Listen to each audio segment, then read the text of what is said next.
Pete Iorizzo. Every Monday morning, we react to Pete's column in the Times-Union, and the headline is Animal Rights Groups Can Help Horse Racing. There is one fatality for every 1,000 starts in New York racing.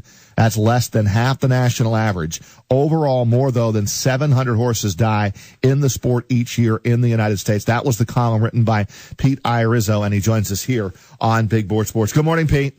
Hey, Roger. How's it going? I'm doing well, thank you. Thank you. You know, back from vacation, trying to ease my way back into the show. Good. Well, I hope it's been a smooth Monday morning for you then. So far, Brady has us going on all cylinders, no problems. Well, I'll try not to screw it up.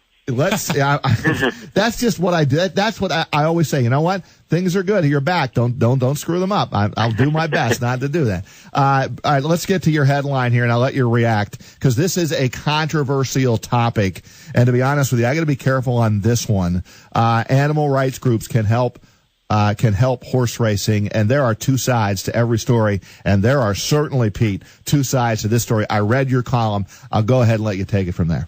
Yeah, I think the problem is there are two sides to the story, and in most cases, the two sides here are really incapable of even communicating with each other because they're on such different ends of the spectrum. It's such a polarizing issue. I don't know about you, but I get a handful of phone calls every week.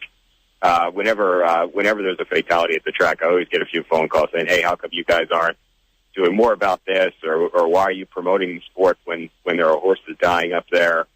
And on the other hand, anytime we do write about a fatality, I'll hear from people who are defending the industry of, accusing us of sensationalism and saying you're just taking advantage of this horse's death to make the sport look bad. And in reality, neither one of those two things is true. Certainly, we aren't turning a blind eye to the fact that horses do die up there every summer. Nor do I think we need to sensationalize every time it happens, because horses can die up at the racetrack for any number of reasons.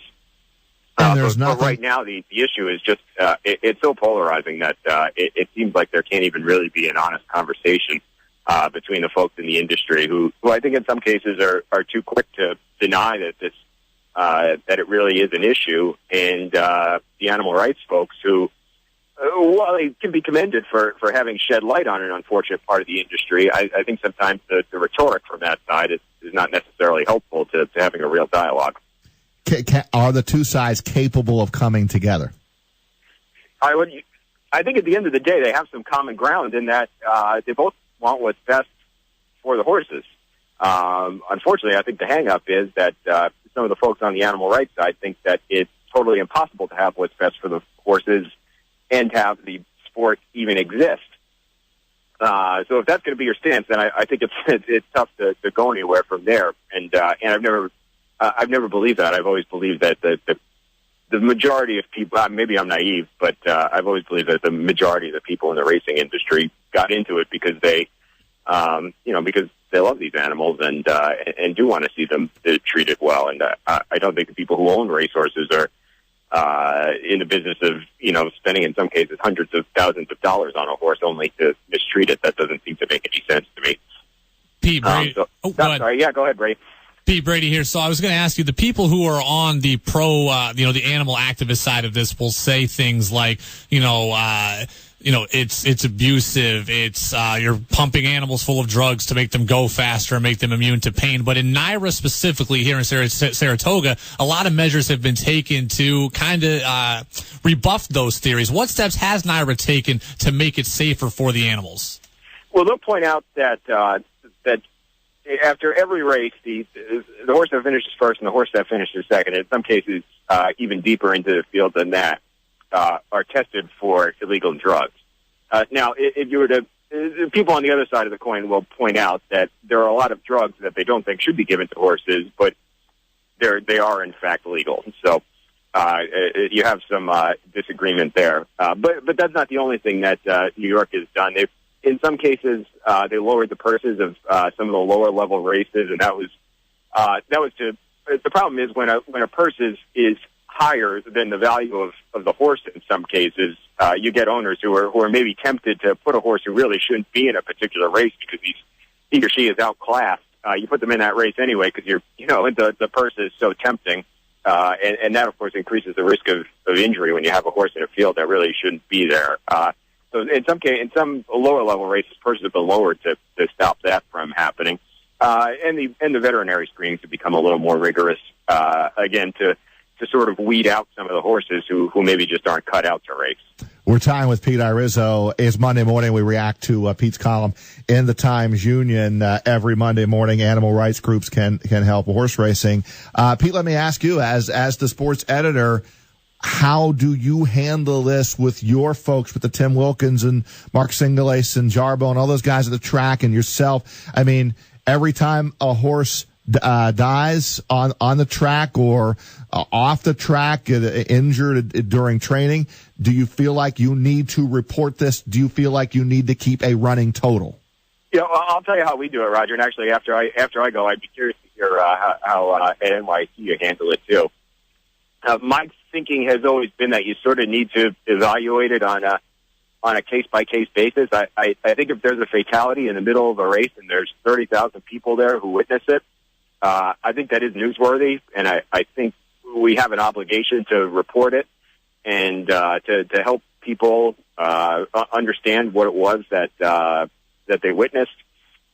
On the other hand, I think if a horse suffers a heart attack on the backstretch in the early morning hours, I think there's a far diminished news value to that, and that's not something we'd necessarily report in the sports section. That's not to say it's unimportant, right? But we don't.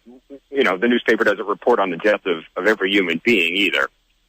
So, and obviously, those are two extreme cases, and there's a whole lot of gray area in the middle. So, I guess we sort of look at it case by case. I'd be curious to know though how you at WNYT look at it too. Well, I mean, from a sports standpoint, we don't normally report on that. I mean, if for example, in the first race today, if there is an injury and they have to put a horse down, and by the way, there is nothing worse, than sitting at Saratoga or any racetrack and having to see the animal ambulance come out and they put up the curtain and everyone in the stands knows what's going on. There's nothing worse than being there to see that happen. Just let me say that.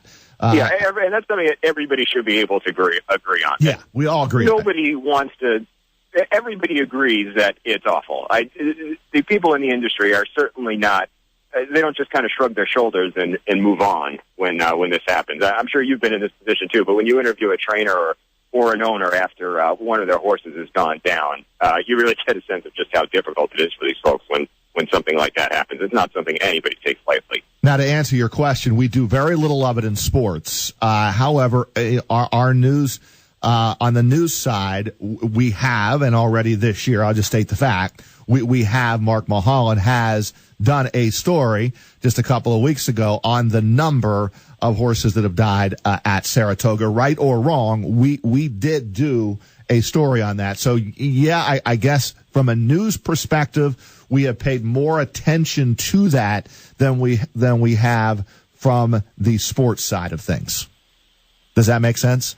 Yep, yeah, it does. And I suppose I should have said this on our side too. It often is the folks on the news side who will handle the story when something like that happens. But I think as a news organization, we're all kind of on the same page with our philosophy towards how we want to cover these things. On the one hand, you certainly don't want to ignore it. But you don't want to steer towards sensationalism either. No, I don't agree with, and I don't think that we do, and I don't agree with it if we are.